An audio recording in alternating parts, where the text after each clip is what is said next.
Last year finalist எல்லாத்தையும் ஒரு trophy கிட்ட பேச வைக்கிற மாதிரி ஒரு டாஸ்க் இருந்துச்சு. இந்த வாட்டி அதுக்கு பதிலாக எல்லாரையும் ஒரு மல்டிபிள் மிரர்ஸ் வச்சுருக்காங்க. அந்த மிரர்ஸ் முன்னாடி நின்றுட்டு அதில் பேசணும். ஸோ அவங்களோட இமேஜே நிறைய இமேஜ் தெரியுது, அதுகிட்ட பேசுகிற மாதிரி ஒரு டாஸ்க் வச்சுருக்காங்க.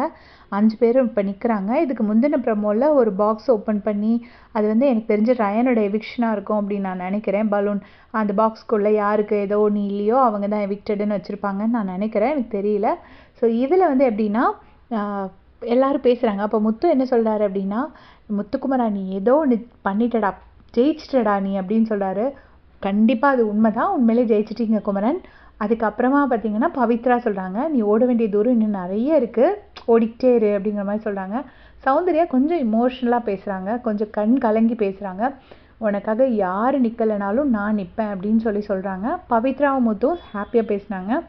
அதுக்கப்புறம் ரயன் சொல்கிறாரு, விடாமுயற்சியும் தன்னம்பிக்கையும் தான் என்னை இந்த இடத்துல கொண்டு வந்து விட்டுருக்குன்னு. அது ஒரு வகையில் உண்மை தான். ஏன்னா வந்து பாதி தூரம் வந்து ஆல்மோஸ்ட் எவிக்ஷன் லைனில் வந்ததுக்கப்புறமா அந்த டிடிஎஃப்பை வச்சு மேலே வந்து இன்னைக்கு ஃபைனலிஸ்ட் ஸ்பாட்டில் ஒருத்தராக இருக்காருன்னா கண்டிப்பாக பயங்கரமான விடாமுயற்சி ரயானுக்கு. அதுக்கு அடுத்து ஃபைனலாக யார் சொல்கிறாருன்னா விஷால்.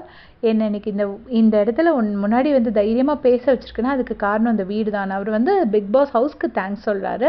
ஸோ 5 ஃபைனலிஸ்ட்டும் விஷாலும் அழுதுட்டு தான் பேசுகிறாரு. பட் மற்றவங்கெல்லாம் ரொம்ப சௌந்தர்யா தவிர மற்றவங்களாம் ஹாப்பியாக பேசுகிறாங்க. ரொம்ப நல்லா இருந்துச்சு பார்க்கறதுக்கு. அந்த ப்ரோமோ மிஸ் பண்ணிட்டீங்கன்னா மறக்காமல் போய் பாருங்கள். தேங்க்ஸ் ஃபார் வாட்சிங்.